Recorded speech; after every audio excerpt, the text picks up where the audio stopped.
নতুন একটা মজাদার রেসিপি নিয়ে হাজির হয়েছি। আজকে আমি তৈরি করে দেখাবো হাঁসের মাংসের কালাভুনা। খুব সহজে খুব অল্প সময়ে হাঁসের মাংসের কালাভুনা তৈরি করে দেখাবো। এটা আমি রেডিমেক্স রাঁধুনি প্যাকেট মশলা দিয়ে তৈরি করব, এছাড়াও ঘরোয়া মশলাও ব্যবহার করব। কারণ শুধুমাত্র প্যাকেট মশলা ব্যবহার করলে হাঁসের মাংসের কালাভুনার টেস্টটা মিষ্টি মিষ্টি হবে, এজন্য ঘরোয়া মশলাও ব্যবহার করতে হবে। এখানে আমি 800 গ্রাম পরিমাণ হাঁসের মাংস খুব সুন্দরভাবে পরিষ্কার করে নিয়েছি। এবার এখানে 1 কাপ পরিমাণ পেঁয়াজ কুচি, আদা পেস্ট, রসুন পেস্ট আর দিয়ে দিলাম তেজপাতা মাঝখান থেকে ভেঙে নিয়েছি। গোটা মশলার ভিতর দিয়েছি কালো ফল, সাদা ফল, এগুলো সব কিছু দিয়ে দিলাম। এবার এখানে অ্যাড করে দিলাম হলুদের গুঁড়া, শুকনো মরিচের গুঁড়া, জিরে গুঁড়ো আর কয়েকটা দারচিনি এখানে অ্যাড করে দিয়েছি। এবার এই মশলাগুলো খুব সুন্দরভাবে হাত দিয়ে মেখে নিতে হবে। পরিমাণ মতো লবণ এখানে দিয়ে দিলাম আর সরিষার তেল অ্যাড করে দিয়েছি। সরিষার তেল আর সয়াবিন তেল দুইটাই আমি অ্যাড করে দিয়েছি। আপনারা চেষ্টা করবেন অবশ্যই সরিষার তেল অ্যাড করে দেওয়ার জন্য। এবার এখানে প্যাকেটের কালাভুনার মশলাটা অ্যাড করে দিতে হবে। প্যাকেটের কালাভুনার মশলাটা অ্যাড করে দেওয়ার জন্য এর পিছনে দেওয়া সব কিছু উপকরণ ভালোভাবে পড়ে নিতে হবে। এখানে 2টা প্যাকেট রয়েছে, এর মধ্যে যেটা বড় প্যাকেট সেটা এখানে অ্যাড করে দিতে হবে, আর যেটা ছোট প্যাকেট এটা পরবর্তীতে অ্যাড করে দিতে হবে। এখানে আমি 800 গ্রাম পরিমাণ মাংস নিয়েছি কালাভুনা তৈরি করার জন্য, এজন্য 1 প্যাকেটের অর্ধেকটা মশলা এখানে অ্যাড করে দিয়েছি। এবার মশলা দিয়েও খুব সুন্দরভাবে মাংসটা মেখে আধা ঘন্টার জন্য রেখে দিতে হবে। এ সময়ের মধ্যে মাংসটা খুব ভালোভাবে ম্যারিনেট হয়ে যাবে। এবার এখানে খুব সামান্য পরিমাণ জল দিয়ে গ্যাসের চুলার উপরে মাংসটা উঠিয়ে দিয়েছি। এবার গ্যাসের ফ্লেমটাকে লো টু মিডিয়াম ফ্লেমে রেখে ঢাকনা দিয়ে রান্না করে নেব 7 থেকে 8 মিনিট। 7 থেকে 8 মিনিট পর ঢাকনাটা উঠিয়ে নিলাম। এ পর্যায়ে মাংসটা একটু নাড়াচাড়া করে দিতে হবে। ওপর থেকে নিচে খুব সুন্দরভাবে মাংসটা নাড়াচাড়া করে দিতে হবে, তাহলে খুব সুন্দরভাবে সবগুলো মাংসের ভেতরে মশলাগুলো ঢুকে যাবে।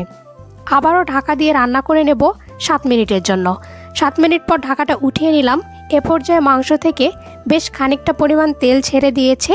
এবার খুব সুন্দরভাবে মাংসটা নাড়াচাড়া করে নেব আর ঢাকা দিয়ে দেব 5 মিনিটের জন্য। 5 মিনিট পর ঢাকনাটা উঠিয়ে নিলাম। এ পর্যায়ে মাংসটা অনেকটাই সেদ্ধ হয়ে গেছে। এবার খুব সুন্দরভাবে নাড়াচাড়া করে মাংসটাকে ভালোভাবে কষিয়ে নিতে হবে। হাঁসের মাংস এই প্রসেসে রান্না করলে খেতে ভীষণ ভালো লাগে। হাঁসের মাংসের কালাভুনা তৈরি করার জন্য এখানে আমি দেশি হাঁসের মাংস নিয়েছি। আপনারা চাইলে রাজহাঁসের মাংস এই প্রসেসে কালাভুনা তৈরি করে নিতে পারবেন। কালাভুনা তৈরি করার জন্য খুব সুন্দরভাবে মশলার সাথে মাংসটা কষিয়ে নিতে হবে। হাঁসের মাংস রান্না করার সময় যত বেশি কষাবেন মাংসের টেস্ট তত বেশি বৃদ্ধি পাবে। মাংসটা খুব ভালোভাবে কষানো হয়ে গেছে। এবার এখানে পরিমাণ মতো জল অ্যাড করে দিব, এতে করে মাংস ভালোভাবে কষানো হয়ে যাবে এবং মাংস রান্নাও কমপ্লিট হয়ে যাবে। এবার এখানে সামান্য পরিমাণ শুকনো মরিচের গুঁড়া আর সামান্য পরিমাণ লবণটা অ্যাড করে দিয়েছি। এটা আপনারা আপনাদের টেস্ট অনুযায়ী অ্যাড করে দিবেন।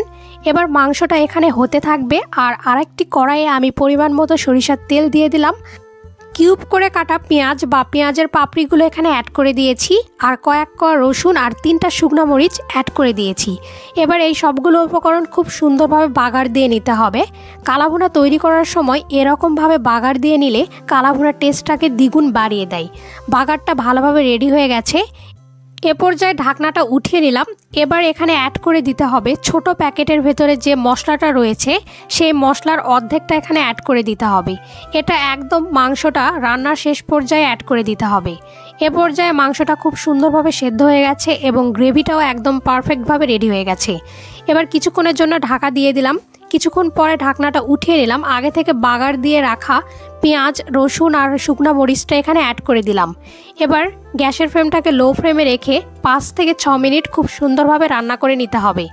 3 মিনিটের জন্য ঢাকাটা দিয়ে দিয়েছিলাম। 3 মিনিট পর ঢাকাটা উঠিয়ে নিলাম। এ পর্যায়ে দারুণ একটা কালার এসেছে এবং অনেক সুন্দর সুঘ্রাণ বের হচ্ছে। আপনারা অবশ্যই এই প্রসেসে হাঁসের কালাভুনা তৈরি করবেন, তাহলে আপনাদের রান্নাটাও খুব সুন্দরভাবে পারফেক্ট হবে। এবার এটা গরম ভাতের সাথে পরিবেশনের পালা। গরম ভাতের সাথে হাঁসের মাংসের এমন কালাভুনা থাকলে আর অন্য কিছুর প্রয়োজনই পড়ে না। ভিডিওটি আপনাদের কাছে কেমন লাগলো তা অবশ্যই আমাকে জানাবেন। আর হাঁসের কালাভুনা রান্নাটি আপনাদের কাছে কেমন লাগলো এবং কেমন হয়েছে তা অবশ্যই কমেন্ট করে জানাতে ভুলবেন না। আর অবশ্যই আমার চ্যানেলটি সাবস্ক্রাইব করে ফেলবেন।